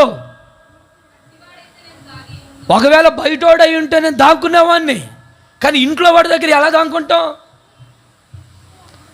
ఏదో ఒక సామెత ఉంది కదండి, బయట దొంగను పట్టుకోవచ్చు అంటే కానీ ఇంట్లో ఉన్న దొంగని. ఎందుకంటే ఇంట్లో దొంగ సామాన్యంగా దొరకడు. అవునా కాదా? బయట దొంగ అయితే ఎవర్రా వాడు, ఏయ్ ఏందిరా ఇంట్లోకి వచ్చిపోయావు, ఏదో తీసుంటావు, నువ్వు ఏం చేసావు అని అనొచ్చు. ఇంట్లో వాడిని ఏమంటావు? ఇంట్లో వాడిని ఏమంటానికి లేదు, దొంగతనం చేసిన అంటానికి లేదు. అవునా కదా? కీడు చేసిన అంటానికి లేదు. ఎందుకంటే మనం బాధపడేది, అయ్యా నా బిడ్డల గురించి ఏమన్నా, కుటుంబం గురించి ఏమన్నా, ఇదిగో నా పొట్ట పేగు కోల్చుకుంటే నా పేగులే కదా నా కాళ్ళు ముందు పడేదని అన్ని నోరు అంతా దాన్ని ఏమంటే దెబ్బలాలతో గుట్టుకొని ఊనుకున్నాను. అయ్యా ఎంత ఉందయ్యా పొట్టలో. ఏమ్మా ఎందుకు బాధపడుతున్నావు? ఎందుకు బాధ ఏంది పాస్టర్ గారు? అసలు నా ఇంట్లో వాళ్ళు ఎవరు నీకు చెబితే ఈరోజు కుదరదు. ఇంక చెప్పు, ఇక స్టార్ట్ చేస్తారు చూడండి. ఇక వాళ్ళ ఇంట్లో వ్యవహారమే, గంపెత్తుతున్నా, పారెత్తుతున్నా, ఏమండి పనికి వెళ్తున్నా, ఆటోలు ఎక్కినా, దాని ట్రాక్టర్లు ఎక్కినా, బస్సులో ఎక్కినా ఇంటి వ్యవహారమే. ఇంట్లో భర్త వ్యవహారమే, పిల్లల వ్యవహారమే, అత్త మామల వ్యవహారమే, అక్క చెల్లెల వ్యవహారమే, తల్లిదండ్రుల వ్యవహారమే, ఏమండి భార్య వ్యవహారమే, పిల్లల వ్యవహారమే. నోరు తెరిస్తే ఇంట్లో వ్యవహారమే. బయట ఇంకా బయట వ్యవహారం ఏం రాదు. అక్క అలా ఖాళీగా ఉన్నారా, కూర్చో. కూర్చున్నా. ఇంకేంటి స్టార్ట్ చేయక. ఎక్కడి నుంచో మొదలు పెడతాం? అమ్మ దగ్గర నుంచా, తాత దగ్గర నుంచా, చెల్లి దగ్గర, ఎక్కడి నుంచో స్టార్ట్? ఇంకా స్టార్ట్ అంటే ఈ రోజున మనిషి కుటుంబం పతనం అవడానికి, బాధపడడానికి కారణం ఏంటో తెలుసా? నీ ఇంట్లో కడుపుకు నువ్వు అన్నం తింటానే నీ ఇంట్లో వాళ్ళకి నువ్వు కీడు చేస్తున్నావు. ఏమంటే నీకు బాగలేకపోయినా, నీదేదైనా మంచి చెడ్డలైనా, నువ్వెంత దుర్మార్గమైన పనులు చేసినా, వీరు నా కుటుంబ సభ్యులు, వీరు నా ఇంట్లో ఉన్న వాళ్ళని కడుపులో పెట్టుకొని అది బయటికి కక్కకుండా ప్రతిరోజు కష్టమైన నష్టమైన దాన్ని నీళ్లు పోసుకొని మింగుతూ ముందుకు అడుగులు వేస్తున్నా నీ ఆలోచన ప్రతి క్షణం ఎలాగుంటుందంటే ఇంట్లో వాళ్ళు కీడే. ఎవరికైనా ఆరోగ్యం బాగలేదా, పానీలే, దరిద్రం పోయింది, పానీ ఇప్పుడే పడాలా, అత్తమ్మా అయ్యో అంటది. మళ్ళా లోపల ఇరిగిందా, ఇంకా ఎరగలేదు, ఏదో ఒకటి ఇరుగుంటే బల్లే ఉండేదే. అత్తమ్మ అయ్యో ఏమండి రా అత్తమ్మ తొందరగా వస్తే చిన్నగా రా అండి. మళ్ళా అంటే మేలు చేస్తున్నట్లుగానే బయట అంతరంగం అంతా ఏది ఆమె నీ కుటుంబం మేలుగా ఉండకూడదు. నా కుటుంబంలో నా పిల్లలు బాగుంటున్నారు, ఇదిగో ఈ పిల్లలు బాగుంటున్నారు, నా పిల్లోడే బాగుండాలా, ఈ పిల్లోడు బాగుండకూడదు, మా అత్త బాగుండాలా, వీళ్ళత్త బాగుండకూడదు, మా ఇంట్లో మా ఆయనే బాగుండాలా, వీళ్ళ ఆయన బాగుండకూడదు. కుటుంబంలో ఉన్నవారే కుటుంబంలో కీడు చేస్తుంటే ఆ కుటుంబంలో ఉన్న పరిస్థితి ఎవరికి చెప్పుకోగలరు? నీ ఇంట్లో ఉన్న వాళ్ళే నీ పిల్లలకి కీడు చేస్తుంటే, నీ కుటుంబంలో ఉంటున్న నీ కూతురులే నీ కొడుకు కాపరాలు, నీ కూతురు కాపరాలని చుచ్చులు పెడుతూ మానసికమైన అనుమానాలు పుట్టిస్తుంటే ఎవరికి చెప్పుకోగలం? దావీదుని చంపడానికి బయటోళ్ళు కాదండి, సౌలే ప్రయత్నం చేస్తూ చంపడానికి తిరుగుతున్నాడట. ఎక్కిలు పెట్టి ఏడుస్తూ బిక్కుబిక్కుమంటూ ఎలా దాచుకోవాలి, ఎట్టగొట్ట ఏ కొండల్లోనో ఏ బండ సందుల్లోనో ఏదో ఒక గృహాల్లోని వెళ్ళి దాంకుంటున్నట్ట మరొక కీడు చేయకుండా. మాయ్ ఇదిగో మీ నాన్న నా కీడు చేస్తున్నాడు కానీ ఇంక చదువుకో, బాటలు చదువుకో, తేత్తవా కాళ్ళు ఇరుగుతాయి నడువో అని అండమేనా? కాదు కాదు. అయ్యో నా ఇంట్లో వాళ్ళే నాకు ఇంత పెద్ద కీడు చేస్తున్నారేంటి ప్రభువా అని ఏడ్చుకుంటూ ఉన్నాడట. మీరు ఒక మాట చెప్తాను, ఆ బైబిల్లో మీరు చూడండి, సమూయేలుకు రాసిన మొదటి అధ్యాయంలో ఏమండి 23వ అధ్యాయంలో రాయబడిన మాట ఏంటంటే, దావీదు కుటుంబాన్ని దావీదుకి లేకుండా చేశాడట సౌలు. 2 భార్యని దూరం చేశాడట. 3 పిల్లల్ని దూరం చేశాడట. 4 ఉద్యోగం దూరం చేశాడట. 5 అసలు ఇంట్లో నుండే తరిమేశాడట సౌలు. ఎంత దుర్మార్గమైన పని, ఎంత బాధపరిచే అనుభవం చూశారండి. కుటుంబంలో ఉంటున్న తల్లే తండ్రే నీ పిల్లలు నువ్వు తరిమేస్తే నీ పిల్లలు ఎక్కడికి పోతారు? సత్యది వచ్చిందయ్యా, నాకెందుకు, నాకు అనవసరం అని నువ్వు అనుకుంటున్నావు. కానీ నీ కుటుంబంలో ఉంటున్న నీ బిడ్డ ఎవరికి చెప్పుకోవాలి? నీ యజమానుడు ఎవరికి చెప్పుకోవాలి? నీ యజమానురాలు ఎవరికి చెప్పుకోవాలి? దావీదు కుటుంబాన్ని చీల్చేశాడు వాళ్ళ మామ. భార్యకు దూరం చేశాడు, పిల్లలకి కాకుండా చేశాడు. ఏమండి, కనీసం ఉద్యోగం కూడా లేకుండా చేశాడు. కనీసం ఆ మాటలు ఆ సన్నిహితాలు కూడా లేకుండా దూరం చేశాడు. ఎంత తండ్రికి దూరం చేసినా దావీదట సౌలు మీద కొంచెం కూడా విషచూపు చూపలేదని బైబిల్లో రాయబడింది. అలాంటి కృప మనందరం పొందుకుందుగాక. ఆమేన్ చెప్పండి గట్టిగా, హల్లెలూయా. ప్రియులారా, ఎంతమంది ఎన్ని రకాలుగా కుటుంబాల్లో ఏమండి సంబంధాలు లేకుండా చేస్తున్న దావీదట మా వ్యతిరేకంగా ఏమండి బాధపరచడానికి, కృంగతీయడానికి ఒక్క మాట కూడా సౌలును అనకుండా మౌనంగా ఉంటే, మీరు చూడండి బైబిల్లో సౌలు పతనమైపోయినటువంటి స్థితి అంతా దావీదు కళ్ళతో చూడకుండా దేవుడు చేశాడు. ఆమేన్, హల్లెలూయా. నీ కుటుంబంలో నిన్ను బాధ పెట్టేవాళ్ళు, నిన్ను కృంగతీసేవాళ్ళు, నిన్ను అవమానపరిచేవాళ్ళు, ఒకవేళ నీ కుటుంబంలో నీ కీడు చేసేవాళ్ళు ఉన్నా, బైబిల్ అంటుంది నీ కళ్ళతో వాళ్ళు పాడైపోయేది నువ్వు చూడకుండా దేవుడు నిన్ను తప్పించునుగాక. ఆమేన్ శబ్దం గట్టిగా, ఆమేన్ శబ్దం గట్టిగా. ఒక్క మాట కూడా గెలవనీదయ్యా మా కుటుంబంలో. నా మాటకే విలువ లేదు, అసలు నేను మాట్లాడితే నోరుమై అని అంటున్నారయ్యా అందరూ. ఒక మాట, నా మాటకి విలువ లేదు, యాల్వి లేదు, గుర్తింపు లేదు అని రకరకాలుగా. ఒకవేళ నిన్ను బట్టి నీ కుటుంబంలో ఉన్న వ్యక్తులు ఎవరైనా కానీ బాధపడుతున్నారేమో ఆలోచించేయి. అయ్యే వాళ్ళ బాధ వాళ్ళే, నా బాధ నాది అట్ట అనుకో. మాకు నష్టపోతావు, ఇబ్బందులు పడతావు. ఎందుకో ప్రభు ఈ మాసాలు అంటున్నాడు, నీ కుటుంబంలో నీ వ్యక్తుల ద్వారా, నీ రక్త సంబంధికుల ద్వారా, నీ బంధువుల ద్వారా ఎలాంటి కీడు నువ్వు చూడకుండా ప్రభు నీ కుటుంబాలని తప్పించునుగాక. ప్రభు మీ కుటుంబాలని కాపాడునుగాక. రక్త సంబంధికులేనండి పెద్ద కీడు చేస్తుంది, ఇంటి వారేనట కీడు చేస్తుంది. బయటోళ్ళు కాదు, ఇంట్లో ఉన్న వాళ్ళే, రక్త సంబంధికులే, బంధువులే రకరకాల కీడులు చేయడానికి తలబడుతున్నారంట. ఈ మధ్యకాలంలో నేను ఒక వార్త విన్నాను.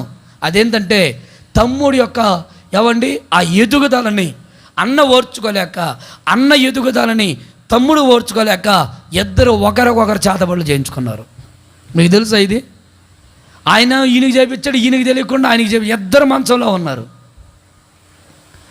ఏంద్రా అయ్యా, ఏంద్రా బాబా అంటే నాకెవరో చేతబడి చేయించారు. వాడిని అడిగితే వాడికి ఎవరు చేతబడి. విషయం ఏంటంటే ఒక 5-6 నెలల తర్వాత తేలింది, అన్నకి తమ్ముడు చేపిస్తే తమ్ముడికి రివర్స్ పంచ్ అనమాట. ఇద్దరికి ఒకరికొకరికే. మనకు తెలియదు అనుకుంటాం, కీడుకు ప్రతి కీడు. కానీ బైబిల్ అంటుంది కీడుకి ప్రతి మేలు చేయువారిగా మనం సంఘంలో కనబడుదుముగాక. ఆమేన్, హల్లెలూయా. ఇప్పుడు చాలామంది విశ్వాసులు కూడా ఉండొచ్చండి, సంఘములో ఉన్న వాళ్ళు ఉండొచ్చండి. ఏమంటే ప్రాంతాల్లో సేవకుల గురించి తప్పుగా చెప్పేవాళ్ళు లేరా? బయట ఏమంటే రకరకాలుగా మాట్లాడేవాళ్ళు లేరా? కుటుంబాల్లో భార్య గురించి, తల్లిదండ్రుల గురించి తప్పుగా చెప్పేవాళ్ళు లేరా బయట? కుటుంబాల్లో మా నాన్న తాగుపోతాడండి, మా నాన్న ఏమనలే, మా అమ్మ ఏం అమ్మలే అంటే కుటుంబంలో పిల్లలు తల్లిదండ్రులకు ఇచ్చే రెస్పెక్ట్ చూడండి ఎట్టుందో. పిల్లలు కుటుంబాల్లో ఇచ్చే మర్యాద చూడండి. పిల్లరా, నీ కుటుంబాన్ని నువ్వు గౌరవించకపోతే బయటోడు ఎవ్వడు నీ కుటుంబాన్ని గౌరవించడు. మొదట నీ కుటుంబాన్ని నువ్వు గౌరవించడం నువ్వు నేర్చుకుందువు గాక.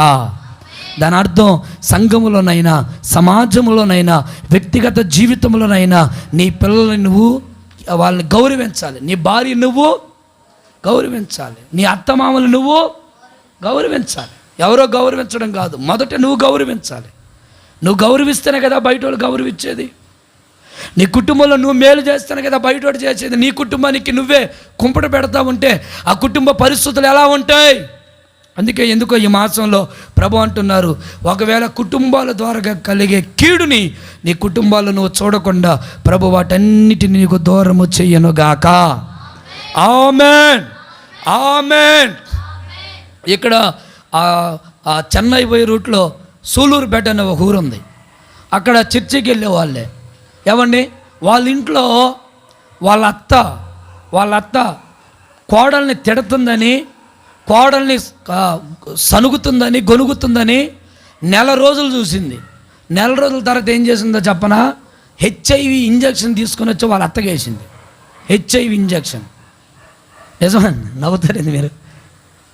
పాపం కొన్ని సంవత్సరాలు బతకాల్సిన ఆమె ఏమండి ఒక 2-3 నెలల క్రితమో ఎప్పుడు చనిపోయింది. చాలా బాధ అనిపించింది. చూసారా పంతాలు ఎలా తీర్చుకుంటున్నారో?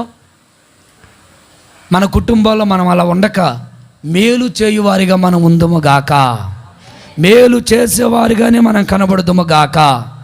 ఆమేన్. నెక్స్ట్ 3వ మాట చెప్తాను, త్వరగానే ముగిస్తాను, సమయం అయింది కనుక. యోహాను సువార్తమానం 5వ అధ్యాయం 14వ వాక్యాన్ని ఒకసారి చదువుకుందాం. ఆ మనుషులు యేసయ్య చేసిన సూచక క్రియలను చూచి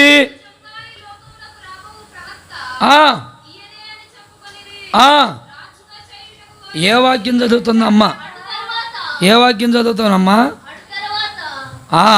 యోహాను సువార్త 5వ అధ్యాయం 14వ వాక్యం.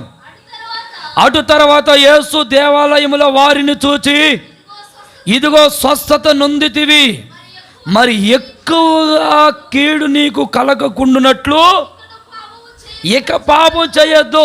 38 సంవత్సరాల నుండి కోనేడు దగ్గర ఒకడు వ్యాధిగ్రస్తుడై బాధపడుతున్నాడు.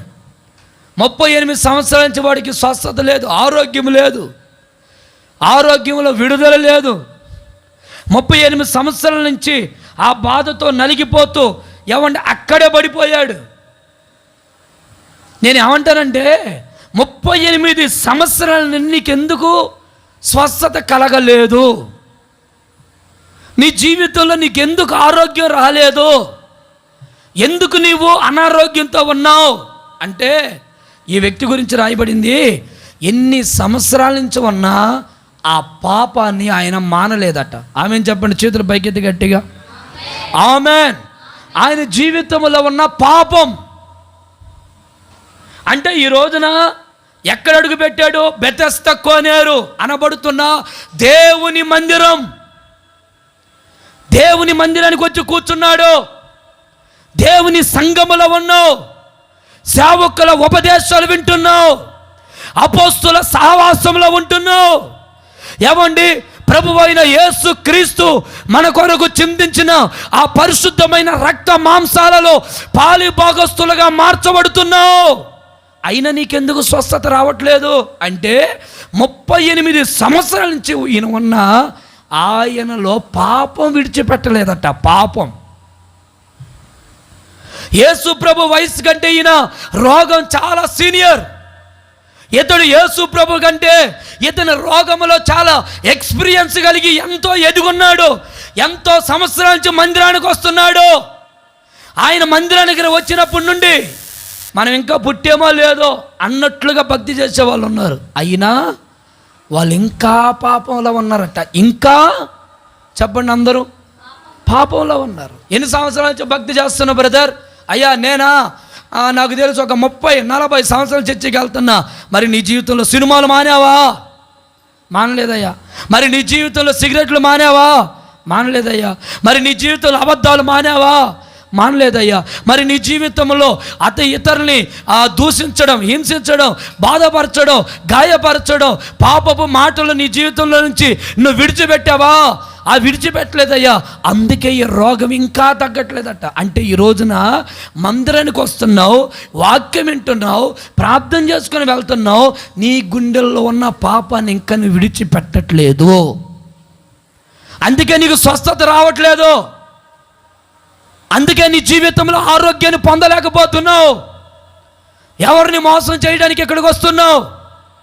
ఒక దైవజనుని మనస్సును కప్పచ్చు, ఇక్కడున్న వాళ్ళ కళ్ళు నువ్వు కప్పచ్చు, కానీ నీ హృదయ రహస్యాలు ఎరిగిన ఆ సృష్టికర్త కళ్ళని నీవు కప్పలేవు. దావీదుకి తెలుసుకొని దావీదు చిన్నగా మేడగది మీద చేసిన పాపాన్ని రహస్యముగా ఆయన పాదాల దగ్గర కూర్చొని ఏడుస్తున్నాడట. నన్ను క్షమించయ్యా, నన్ను క్షమించయ్యా, నన్ను క్షమించయ్యా, నన్ను క్షమించయ్యా. నువ్వు దేవుని ఇంట్లో కూర్చొని కూడా పాపం చేస్తున్నావు. నువ్వు దేవుని ఇంట్లో కూర్చొని బల్లారాధన తీసుకొని కూడా నీ జీవితాన్ని నీవు విడిచిపెట్టలేకపోతున్నావు. నీ జీవితంలో ఆ పాపానికి ఫుల్ స్టాప్ పెట్టలేకపోతున్నావు. యేసుప్రభు అన్న మాట మళ్ళీ ఇంకోసారి చూస్తారు. అక్కడ యేసుప్రభు ఏమన్నాడు? మరెక్కువ కీడు నీ పిల్లలకి రాకుండా, మరెక్కువ కీడు నీ కుటుంబానికి రాకుండా, మరెక్కువ కీడు నీ సంఘానికి రాకుండా, మరెక్కువ కీడు నీ రక్త సంబంధికులకు రాకుండా నీవు ఎంతటితో నీ పాపాన్ని నువ్వు విడిచిపెట్టుదువుగాక. ఆమెను చెప్తారా? ఎంత వాక్యాన్ని విన్నా ఇంకా నీ ముసలమ్మ, నీ ముచ్చట్లు, నీ రహస్యమైన పాపం, నీ రహస్యమైన వ్యభిచార జీవితం, నీ రహస్యమైన వడ్డీల జీవితం, నీ రహస్యమైన బూతుల జీవితం, నీ రహస్యమైన అబద్ధాల జీవితం, నీ రహస్యమైనటువంటి సినిమాల జీవితం, నీ రహస్యమైన కొండెగాళ్ళ జీవితం, వీటన్నిటి నుండి ఇకనైనా నువ్వు విడిచిపెట్టే కృప పొందుకుందవుగాక. ఇట్లారా ఏ దైవజనుడైనా పాపాన్ని గురించి చెప్పకుండా ఒకవేళ మిమ్మల్ని నవ్విచ్చి కవిచ్చి పంపిస్తే మీరు దయచేసి భ్రమలో పడద్దు. నీ పాపను ఒప్పుకున్నది, ఒకవేళ నీ పాపను ఒప్పుకోకుండా నువ్వు ఎంత భక్తి చేసినా పరలోకానికి మనం వెళ్దాం. ఆయన దగ్గరికి వెళ్ళమండి. ఇక్కడ నా దగ్గర మనం అందరం కలిసి ఉండొచ్చు, మనందరం కలిసి మీద సంతోషంగా ఉండొచ్చు, కానీ మన భక్తే పరలోక రాజ్యానికి వెళ్ళడానికి. ఆమెను చెప్పండి, ఆమెను చెప్పండి, కొంచెం గట్టిగా చెప్పండి. హల్లెలూయా. ఏలీ కుమారులు దేవాలయంలో పాపం చేస్తున్నారట. ఎక్కడ? చర్చిలో. అంటే సంఘం విలువ నీకు తెలియదా? తెలుసు. సేవకుడంటే ఎవరో నీకు తెలియదా? తెలుసు. బైబిల్ నువ్వు చదవలేదా? తెలుసు. నీకు బైబిల్ తెలుసు. ఎంతోమంది పాస్టర్లు నీకు తెలుసు. మరి ఏలీ కుమారులు ఎందుకు పాపంలో వాక్యము తెలిసిన వాక్యాన్ని భిన్నముగా బ్రతికే బ్రతుకు అంటే ఒక్క మాటలో చెప్పాలంటే తిరుగుబాటుతనం. నువ్వు ఎన్నైనా చెప్పుకో, నా తిరుగు నాదే, నా వ్యవహారం నాదే, నా ఇష్టం నాదే. నువ్వు ఎన్ని మాటలైనా చెప్పు, నేను ఖచ్చితంగా సినిమాలో చూడాల్సిందే. నువ్వు ఎన్ని మాటలైనా చెప్పు, నేను రహస్యంగా పాపం చేయాల్సిందే. నువ్వు ఎన్ని మాటలైనా చెప్పు, నా జీవితం ఇంతే అని ఒకవేళ నువ్వు అనుకున్నా, బైబిల్ అంటుంది బిడ్డలారా, ఆలోచన చెయ్యండి, ఖచ్చితంగా మీ కుటుంబంలో ఎక్కువ కీడు రాకుండా ఇదిగో ఈ ఆరాధనలో, ఈ బల్లారాధనలో ఒక పశ్చాత్తాపంతో ప్రభు పాదాల దగ్గరికి మనందరం వచ్చుదముగాక. ఆమేన్ చెప్తాం గట్టిగా. హల్లెలూయా. ఏమండి, పాపాన్ని విడిచిపెట్టలేదట. ఆ గుమ్మం దగ్గర, ఏమండి, ఆ ద్వారబంధం, ఆ గుమ్మం దగ్గర అక్కడికక్కడే రక్తము కక్కుని చచ్చిపోయారని రాయబడింది బైబిల్లో. సేవకుడే మంచి సేవకుడు కదా. అరే పాస్టర్ గారి పిల్లలు పాడైతే, అయ్యా మరి పాస్టర్ గారి ప్రార్థన ఏమైపోయిందే అంటే పాస్టర్ గారి ప్రార్థన కూడా పిల్లలకు పని చేయట్లేదా? ఇప్పుడు మనలో సందేహాలు ఇయ్యే కదా. అమ్మాయి, ఒరే అబ్బాయి, ఇప్పుడు నువ్వు చర్చికి వెళ్తున్నావే, మీ అమ్మ భలే ప్రార్థన చేస్తుంది కదరా, మీ పాస్టర్ భలే ప్రార్థన చేస్తున్నాడు కదరా, మీరు భలే ప్రార్థన పరులు అంట కదరా, మరి నీ కుటుంబంలో ఎందుకు వచ్చాయి ఈ రోగాలు? నీ కుటుంబంలో ఎందుకు వచ్చాయి ఈ శ్రమలు? అంటే ఒక్క ఒక్కడి అవిధేయత వల్ల, ఒక్కడి పాపం వల్ల ఖచ్చితంగా అతని జీవితంలో శిక్ష అనుభవించవలసిందే. నా ప్రార్థన బట్టో నీ ప్రార్థన బట్టే కాదు, దేవుడు క్షమించకపోతే మనం ఏమి చేయలేం. అలాగని నేను మీ పిల్లల కొరకు ప్రార్థన చేయట్లేదా? అలాగని మీ కుటుంబాల కొరకు మనం ప్రార్థన చేయట్లేదా? మనందరం ప్రార్థన చేస్తున్నాం, కానీ ఎందుకు వాళ్ళకి కీడు కలుగుతూనే ఉంటుంది? ఎందుకు శ్రమలు అంటే వాళ్ళు ఇంకా దేవునికి అవిధేయులు అవుతున్నారు, ఇంకా దేవునికి దూరం అవుతున్నారు. జాగ్రత్త, తొందరపడమాకండి. భక్తిలో ఏమండి ఏముందని అశ్రద్ధగా తిరగద్దు. చాలా శ్రద్ధగా, చాలా రోషంగా, చాలా ప్రతిష్టత కలిగి మనం నమ్మకంగా భక్తి చేసేదము గాక. ఆమెన్, ఆమెన్, హల్లెలూయా. అందుకే ఇక్కడ రాయబడింది, ఏలి చేసే ప్రార్థన కూడా తన పిల్లల్ని కాపాడలేకపోయిందండి. ఇద్దరికి అక్కడికక్కడే చనిపోయారు, ఇద్దరు మరణించారని రాయబడింది. ప్రియులారా, ఏదో నీ ప్రార్థన, ఏదో సేవకులు చేస్తే నేను బాగుపడతాను అని నువ్వు అలాంటి భ్రమల్లో బతకద్దు. సేవకులు ప్రార్థన చేస్తారు, మంచిదే. నీ తోటి వాళ్ళు మంచిదే. నీ ప్రవర్తన చాలా చాలా చాలా చాలా very very very very important, చాలా అవసరం. అసలు నువ్వే లేకపోతే నేను ఎవడి కొరకు ప్రార్థన చేసేది? గ్యాస్ దగ్గరికి వెళ్ళాను, గ్యాస్ అయిపోయిందని వెళ్తే వాడుండి, ఇదిగో మీ నాన్నని తీసుకొని వచ్చి సంతకం పెట్టి అన్నాడు. మా నాన్న అన్నాడు తేడానికి, మా నాన్న లేడయ్యా అన్న, లేకపోతే గ్యాస్ లేదు అన్నాడు. డబ్బులు ఇస్తాను, ఒక 3,000 2,000 డబ్బులు ఇస్తాను ఇయ్యి అంటే, నేనేమోను మీ నాన్నని తీసుకురా సంతకం పెట్టి అన్నాడు. ఆయన లీడర్ చచ్చిపోయి ఇప్పుడు చాలా రోజులు అయిందంటే, మరి ఆయన లేకపోతే నేనేమోను ఇంట్లో పోయి ఆ సర్టిఫికెట్లు అన్నీ తీసుకొని రా, అప్పుడు పెడతాను అంటే, గ్యాస్ పుస్తకం నా దగ్గర ఉన్నా, చేతిలో డబ్బులు నా దగ్గర ఉన్నా, గ్యాస్ ఒట్ట సిలిండర్ నా దగ్గర ఉన్నా, అసలు మనిషే లేకపోతే ఇవన్నీ ఆడ నుంచి వస్తాయి? మీకు అర్థమైందా?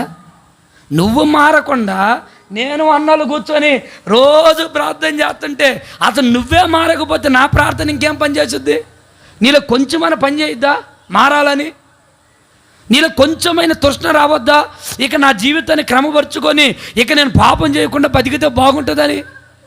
నీ వంకంతా పెట్టు సేవకుల మీద. అయ్యో ఏం చేశాడు అయ్యా దేవుడు, ఏం చేశాడు మా కుటుంబాలకి, మా పిల్లలకి, మా యజమానుడికి, ఏమండి మా భర్తకి ఏం చేశాడయ్యా? ఈ మాట ఎప్పుడు వస్తుందంటే నీలో ప్రవర్తన సరిలేదు. ఆ పాపపు మలినం సరి చేసుకో. రోషంగా భక్తి చేయి, పౌరుషంగా భక్తి చేయి. ఈ జులై మాసంలో మరెక్కువ కీడు నీ మీదకి రాకుండా ఆ రహస్యమైన పాపాలన్నిటినీ యేసు నామములో ఈరోజు విడిచిపెట్టుదుమగాక. యేసు నామములో వాటన్నిటిని విడిచిపెట్టుదుమగాక. హల్లెలూయా. ఉండకూడదండి మనలో రహస్య పాపాలు, మన జీవితంలో రహస్య పాపాలు ఉండకూడదు. పైకి భక్తి కలిగిన వారిగా ఉంటా, నీ ఫోనుల్లో ఏవండి, నీ మాటల్లో, నీ సంభాషణలో నువ్వు ఏమి మాట్లాడుతున్నావు, ఏమి చూస్తున్నావు, నీ ఎవరి జీవితం పాడు చేసుకోవడానికి నువ్వేం చూస్తున్నావు? ఈరోజున చాలామంది తల్లులు, వృద్ధాప్యంలో ఉన్న వాళ్ళు కూడా సినిమాలకి, షికారులకి, ఏమండి రాజకీయాలకి. ఎన్ని సంవత్సరాలు చెప్పండి? 38 సంవత్సరాల నుంచి పాపంలో. ప్రియులారా, పాప జీవితం వద్దు, దాన్ని విడిచిపెట్టు. ఒక్కసారి ఆ పాపాన్ని విడిచిపెట్టి దేవుడు చేసే మేలేంటో ఒక్కసారి ఆయన వైపు చూడొచ్చు కదా. ఎన్ని మేలులు నీ కొరకు దాచి ఉన్నాడో దేవుడు, ఎన్ని కార్యాలు ఉన్నాయో. ఆఫ్టర్ ఒక సినిమాని మానుకోలేవా? ఆఫ్టర్ ఒక జబర్దస్తులు ప్రోగ్రాంలు మానుకోలేవా? ఆఫ్టర్ ఏవండి ఒక శరీర సంబంధమైన లోకంలో కలుగుతున్నటువంటి ఆ పాపపు బూతుల మాటల్ని మానుకోలేవా? ఒక్కసారి ఒక్క నెల రోజులు మానుకొని చూడు, ఆ నెలలో నీ జీవితం మరొక రకంగా దేవుడు మార్చును గాక. ఆమేన్ చెప్దాం గట్టిగా, ఆమేన్, ఆమేన్. వద్దండి, నీ జీవితంలో రహస్య జీవితం వద్దు, బహిరంగంగా ప్రభు కొరకు బ్రతుకు. బహిరంగ ఎంతమంది ఎన్ని రకాలుగా దూషించినా దేవుని కొరకు బ్రతకడానికి మనందరము ఈ రాత్రి ఈ మాసంలో చక్కగా మనందరం పూనుకొని ప్రభు కొరకు పరిశుద్ధమైన జీవితం జీవించుదుముగాక. ఆమేన్. ఒకవేళ పాపములో ఉంటేనట్ట భయంకరమైన కీడు వచ్చుదట. ప్రియులారా, ఆ కీడు నువ్వు చూడకూడదని ఓ దైవజనుడిగా నేను కోరుకుంటున్నాను. నా ప్రభు నాతో చెప్పిన మాటలు కూడా ఇవే. ఇదేంటంటే, ఈ పాపంలోనే ప్రజలు బ్రతుకుతా పోతే ఖచ్చితంగా ఇంకా చూడని కీడులు మనం చూస్తాం. ఏమంటే చాలా భయంకరమైన పరిస్థితులు మనం ఇరుక్కోబోతాం. దేవుడు నేను ఎందుకో కృపనిచ్చి క్షేమం ఇచ్చి ఆయన దయ నీ మీద నిలిపి ఇంకా నీ పరిస్థితులు బాగాలేకపోయినా బాగు చేస్తూ చక్కపరుస్తూ సంఘంలో నేను నిలబెడుతూ వచ్చాడు. పోగొట్టుకో మాకు, ఏకిలుగా ఎకతాళిగా భక్తిని చేయి మాకు, ఎవడేదనుకుంటే నాకేంటి అన్నట్లుగా అలా ఉండ మాకు. దయచేసి నీ జీవితాన్ని చక్కగా దేవుని సన్నిధిలో నమ్మకంగా బ్రతకడానికి ఇష్టపడు. ప్రభు అదే మాట అన్నాడు, ఇక మీదటైనా ఇక ఎన్నడూ నువ్వు పాపం చెయ్యవద్దు. Amen, amen. శబ్దం గట్టిగా హల్లెలూయా. ఇక ఎన్నడూ పాపం చేయొద్దు. మన జీవితంలో పాపం కనబడకుండా పరిశుద్ధమైన రక్త మాంసాలలో పాలిభాగస్తులుగా ఉంటున్న మనం కొంచెం పరిశుద్ధంగా బతకడానికి ప్రయత్నం చేద్దాం. కొంచెం ఏమండి అంటే మీరందరూ యథార్థంగా లేరని నేను చెప్పట్లేదు. మనస్సాక్షి వాక్యం వినేటప్పుడు మనల్ని నేరారోపణ చేస్తుంది. ఇక నువ్వు పాపం చేయి మాకు చెల్లి, అక్క అన్న ఇక నువ్వు సినిమాలు చూడమాకు, తమ్ముడు ఇక చూడమాకు, అక్క ఇంక చూడమాకు, చెల్లి ఇంక చూడమాకు. ఆ ఇన్స్టాగ్రాములని ఆ ఫేస్బుక్లని వాటన్నిటికి ఇంక లాక్ చేయి, తీసేయి. అవన్నీ అనవసరం, మన ఫోన్లో ఉండకూడదు. మన వాళ్ళు ఫోటోలు అన్నీ చూడాలంటే ఆ ఇన్స్టాగ్రామ్లు ఓపెన్ చేస్తే పడతారు మన వాళ్ళంతా, బయట అక్కడ ఉంటారు. మళ్ళీ ఫేస్బుక్లో వాట్సాప్లో దొరకరు వీళ్ళు దొరికేదంతా రహస్యంలో. చెప్పండి ఎక్కడది రహస్యం? అది ఒక రహస్యం, దాంట్లో దొరుకుతారు. వద్దండి, రహస్యమైన జీవితం ఖచ్చితంగా ఒకరోజు బట్టి బయలైతే నువ్వు తల ఎత్తుకునే పరిస్థితి నీకు రాదు. ఎంతోమంది నష్టపోయారండి, ఎంతోమంది జీవితాలు పాడైపోయాయి, ఎంతమంది పిల్లలు పాడైపోయారు, ఎంతోమంది పిల్లలు ఆత్మహత్యలు చేసుకొని చచ్చిపోయారు. దయచేసి అలాంటి జీవితం మీరు జీవించొద్దు. యవన కాలంలో ఏమండి ఆ మగవాళ్ళు యవన కాలంలో ఉన్న యవనస్తుల వైపు చూసి అట్రాక్షన్ అయ్యి జీవితాన్ని పాడు చేసుకొని ప్రేమ దోమలని రకరకాలుగా పాడైపోయారు తరం. దయచేసి అలా ఉండక ఆ పాపాన్ని, ఆ రహస్య పాపాన్ని ప్రభు సన్నిధిలో మనం ఒప్పుకొని, ప్రభు నన్ను క్షమించయ్యా, నన్ను విడిపించయ్యా, నేను నీ కొరకు బ్రతుకుతాను, నేను బ్రతికే భాగ్యం నాకు ఇవ్వయ్యా అని ఒకసారి అందరం లేచి నిలబడి ఒక చిన్న ప్రార్థన చేసుకుందాం. అందరు లేచి నిలబడండి. బిడ్డలారా, నీ జీవితాన్ని దేవునికి అప్పగించుకో. రహస్యమైన జీవితం వద్దు. ఒక్కసారి లేచి నిలబడు, ఒక్కసారి అందరూ లేచి నిలబడండి.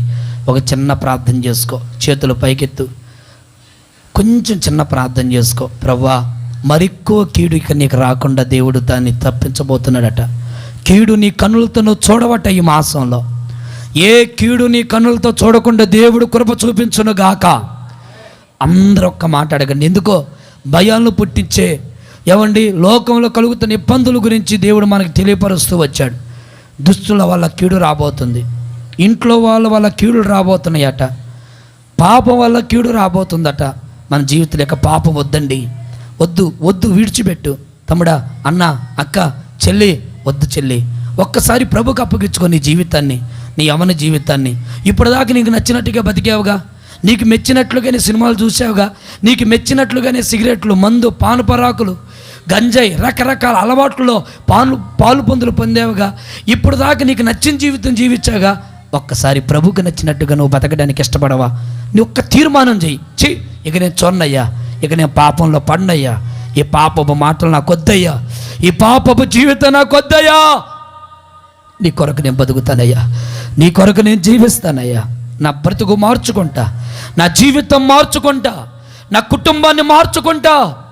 ఎంతమంది ఎన్ని రకాలుగా నన్ను గాయపరిచినా నేను తిరుగుబాటుగా బ్రతకను, నీ కొరకే బ్రతుకుతానయ్యా, నీ కొరకే జీవిస్తానయ్యా. ఒక చిన్న ప్రార్థన చేసుకుందామా? నీ చేతులు పైకెత్తు. అందరు లేచి నిలబడి నీ చేతులు పైకెత్తి, నీ కుడి చేతిని పైకెత్తి ఒక చిన్న ప్రార్థన చేసుకో. యేసయ్యా, యేసయ్యా, నా కార్యం చేయి ప్రభువా. బిడ్డ, కన్నీళ్ళు కార్చి ప్రభు పాదాలు పట్టుకో. ఎందుకో ఈ మాసంలో ప్రభు మనతో చెప్తా వచ్చాడు, కీడు నువ్వు చూడకూడదు బిడ్డలారా, కీడు నీ కన్నులతో నువ్వు చూడవు. యేసు నామములో అది నీకు దూరమగును గాక, యేసు నామములో కుటుంబం నుంచి దూరమగును గాక, వ్యక్తిగత జీవితం నుంచి దూరమగును గాక, దుష్టుల నుంచి దూరమగును గాక. కార్యాలు చేయి ప్రభువా. నీతి కలిగిన కుటుంబాలుగా మమ్మల్ని మార్చండి, యథార్థవంతుల కుటుంబాలుగా మమ్మల్ని మార్చండి ప్రభువా. యేసయ్యా తండ్రి, ప్రభువా, పరిశుద్ధమైనటువంటి జనాంగంగా మమ్మల్ని మార్చండి. మనస్సాక్షి నీకు మనస్సాక్షి నీ జీవితంలో నేరారోపణ చేస్తుంటే వదిలిపెట్టు, దాన్ని పట్టుకో. మాకు ఎవరు ఏదనుకుంటే నాకేమిటి అని అనుకోవద్దు, మనస్సాక్షిగా అప్పగించుకో. బిడ్డ, ఎంతో నష్టపోయావు కదా, నీ ఆరోగ్యం పాడవుతుంది కదా, నీ జీవితం పాడవుతుంది కదా తల్లి, నీ కుటుంబం పాడవుతుంది కదమ్మా. ఎన్నో కీళ్లు చూస్తున్నావు ఇంట్లో. ఒక పక్క రోగాలు, ఒక పక్క సమస్యలు, ఒక పక్క బాధలు, ఒక పక్క కష్టార్జితం ఖర్చు అయిపోతుంది. అయినా నీకు ఇంకా మేలుకొలుపు రావట్లేదు. మేలుకో. ఇన్ని కీడులు నాకెందుకు వస్తున్నాయి? ఎందుకో ప్రభు ఈ మాసంలో చెప్పాడు, ఇక కీడులు నీ కన్నులతో నువ్వు చూడవు. నాకు ఆ భాగ్యం నువ్వు నాయన. నా కుటుంబాలు దీవించయ్యా, నా బిడ్డలను దీవించు ప్రభువా. నీలో ఏదైనా పాపం అందా, రహస్యమైన పాపం, ఒప్పుకో తల్లి, చెల్లి ఒప్పుకో, అక్క ఒప్పుకో, అన్నయ్య ఒప్పుకో, తమ్ముడా ఒప్పుకో, తండ్రి ఒప్పుకో. దేవుడు చూస్తున్నాడు. నువ్వు చూసేదంతా దేవుడు చూస్తున్నాడు. మనుషులు చూడట్లేదేమో, దేవుడు చూస్తున్నాడు. ఒప్పుకో. బస్సుల్లో, ట్రైనుల్లో, ఆటోల్లో, ట్రాక్టర్లో నువ్వేం చేస్తున్నావో, ఏం చూస్తున్నావో, ఏం మాట్లాడుతున్నావో, ఏం పలుకుతున్నావో దేవుడు చూస్తున్నాడక్క. ఒప్పుకో. నన్ను క్షమించు ప్రభువా. నిజమే, నేను పాపినే, నన్ను సరిచేయి ప్రభువా. నీ కుటుంబంలో నువ్వు కీడు చేసే బిడ్డగా ఉన్నావా? కడుపులో పెట్టుకొని చూస్తున్నారు నిన్ను. అయినా నీ కుటుంబానికి నీవు బాధపరిచేవారిగా ఉన్నావా? కృంగదీసేవారిగా ఉన్నావా? నీవే నీ కుటుంబాన్ని బాధ పెడుతుంటే నీ బిడ్డలు ఎవరికి చెప్పుకోగలరాక? తల్లి, అయ్యా, సహోదరి, సహోదరుడా, నీ తల్లిదండ్రులు నువ్వే బాధ పెడుతుంటే నీ తల్లిదండ్రులు ఎవరికి చెప్పుకుంటారు?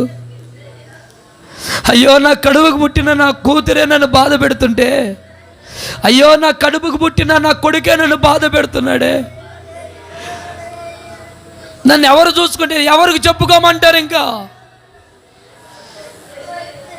బిడ్డ, నీ కుటుంబంలో నీ పాత్ర చాలా శ్రేష్టమైంది, చాలా విలువైంది. అనేకులు నీ కుటుంబాన్ని గురించి చెప్పుకునే ఒక మంచి లక్షణాలుగా నీ కుటుంబం ఈ తరములో దేవుని కొరకు నిలబడే కృపను పొందుకుందవుగాక. ఆ కృప నా కుటుంబాలకు ఇవ్వు నాయన. మార్చు, శాస్త్రాలు మార్చు. నీ గురించి ఏ తప్పుడు మాటలు మాట్లాడారో అదే పెదలు మరల నీ గురించి మంచి మాట్లాడుకునేటట్లుగా ఈ కడవరి దినాల్లో నీ ప్రవర్తన మారిపోవును గాక. ఏ మనిషి అయితే నీ గురించి తప్పుగా మాట్లాడాడో అదే మనిషి నీ గురించి మంచిగా మాట్లాడుకునేటట్లు నీ గుణాతిశయాలు మారునుగాక. ఆ భాగ్యం నా కుటుంబాలకి ఇవ్వు నాయనా. ఆ భాగ్యం నా కుటుంబంలో నింపు నాయనా. ఆ భాగ్యం నా కుటుంబాల్లో దయచేయి. అద్భుతం చేయయా, అద్భుతం చేయి ప్రభువా.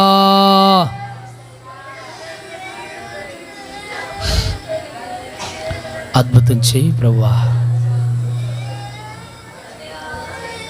అద్భుతమైన కార్యాలు మీరు చేయండి. మమ్మల్ని మీకు అప్పగించుకుంటాం. మా పాప దోషం ఏంటో క్షమించయ్యా. ఒకవేళ అబద్ధాల వాడిగా ఉన్నామా, దొంగతనాలు చేసేవారిగా ఉన్నామా, మోసాలు చేసేవారిగా ఉన్నామా, బూతులు మాట్లాడేవారిగా ఉన్నామా, కోపపడేవారిగా ఉన్నామా, సనిగా వారిగా ఉన్నామా, సాడీలు చెప్పేవారిగా ఉన్నామా, అయితే మా పాపాలు క్షమించు. మాలో యథార్థత కలుగునుగాక, యథార్థత కలుగునుగాక, యథార్థత కలుగునుగాక. నీ కుటుంబంలో నీవే పాపం చేస్తుంటే నీ పాపాన్ని బట్టి నీ బిడ్డల ప్రార్థన, నీ పాపం క్షమించబడుతుందని నువ్వు అనుకోవద్దు. ఆ పాపం ఇంకా ఎక్కువైపోతుంది. ఆ కీడు నీ కుటుంబం మీదకే కదా వస్తుంది. ఆ కీడు వల్లే కదా నీ జీవితం అంతా తలదించుకుంటుంది. యోనా చేసిన తప్పు ఒకటే, కానీ ఓడ మొత్తం బద్దలవుతుంది కదా, ఓడంతా నాశనం అవుతుంది కదా. ఓడలో ఉన్న వాళ్ళందరికీ కలవరాలు. నీ తప్పు ఒక్కడు చాలు సంఘము పాడవడానికి. దేవుని బిడ్డ, నువ్వు సరిగా లేకపోతే సంఘాన్ని అవమానపరుస్తారు. నీవు సరిగా లేకపోతే సేవకుని అవమానపరుస్తారు. నీ ప్రవర్తన సరిగా లేకపోతే ఏం సంఘమమ్మా, ఏం పాస్టర్ అమ్మా, ఏం కుటుంబం అమ్మా ఇది అని ఎగతాళి చేస్తారు. జాగ్రత్త. యోనా ఒక్క అవిధేయత వల్ల ఓడ అంత అతల కొతలమైంది. నీ జీవితాన్ని సరి చేసుకో. నువ్వు అనుకోవచ్చు, నా ఇంట్లో ఎవడో ఒకడే కదా, మా భర్తే కదా, నా భార్య కదా, నా పిల్లలే కదా నువ్వు అనుకోవచ్చు. కాదు కాదు, నిన్ను బట్టే నీ కుటుంబం పాడవుతుంది. జాగ్రత్త. నా భార్య భక్తి కలిగిందే, నా తల్లిదండ్రులు భక్తి కలిగిన వాళ్ళే అని నువ్వు అనుకోవద్దు. నిన్ను బట్టి నీ కుటుంబంలో నష్టాలు, కష్టాలు, రోగాలు, శ్రమలు, శోధనలు, అవమానాలు.